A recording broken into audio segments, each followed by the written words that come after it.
సిరిసిల్ల జిల్లాలో మొన్న 28వ తేదీన ఒక 30 ఇయర్స్ ఉన్న మహిళ వైద్యం వికటించి చనిపోయింది. ఆమె సముద్రలింగాపూర్కు చెందిన వ్యక్తి.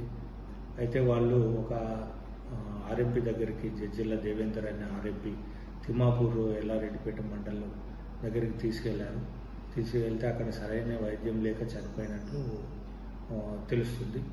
అయితే వాళ్ళు లాస్ట్ మినిట్లో మళ్ళీ గవర్నమెంట్ హాస్పిటల్ తీసుకుపోయారు, అప్పటికి చనిపోయింది. దీనిపైన జడ్జిల దేవేందర్ పైన కేసు రిజిస్టర్ చేయడం జరిగింది. అది 304 Part 2 అంటే నెగ్లిజెన్స్, ప్రస్తుతం బిఎన్ఎస్ లో 105 సెక్షన్లో కేసు రిజిస్టర్ చేయడం జరిగింది. అయితే ఈ ఇన్వెస్టిగేషన్లో ఈయన నెగ్లిజెన్స్ వల్లనే 30 ఇయర్స్ మహిళ చనిపోయినట్లు తెలుస్తుంది. ఆర్ఎంపీ దేవేందర్ను కోర్టులో ప్రొడ్యూస్ చేయడం అయింది. కోర్టు జ్యుడిషియల్ రిమాండ్కు పంపడం జరిగింది.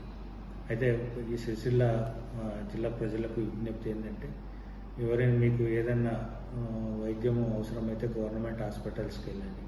క్వాలిఫైడ్ డాక్టర్స్ ఉంటారు, లేదా ప్రైవేట్ హాస్పిటల్ ఉన్న క్వాలిఫైడ్ డాక్టర్స్ ఉన్న దగ్గరికి వెళ్తే మంచిదని విజ్ఞప్తి చేస్తున్నాం. అయితే ఈయనను డిఎంహెచ్ఓ సిరిసిల్ల వారు అతని యొక్క క్లినిక్ను సీజ్ చేయడం జరిగింది.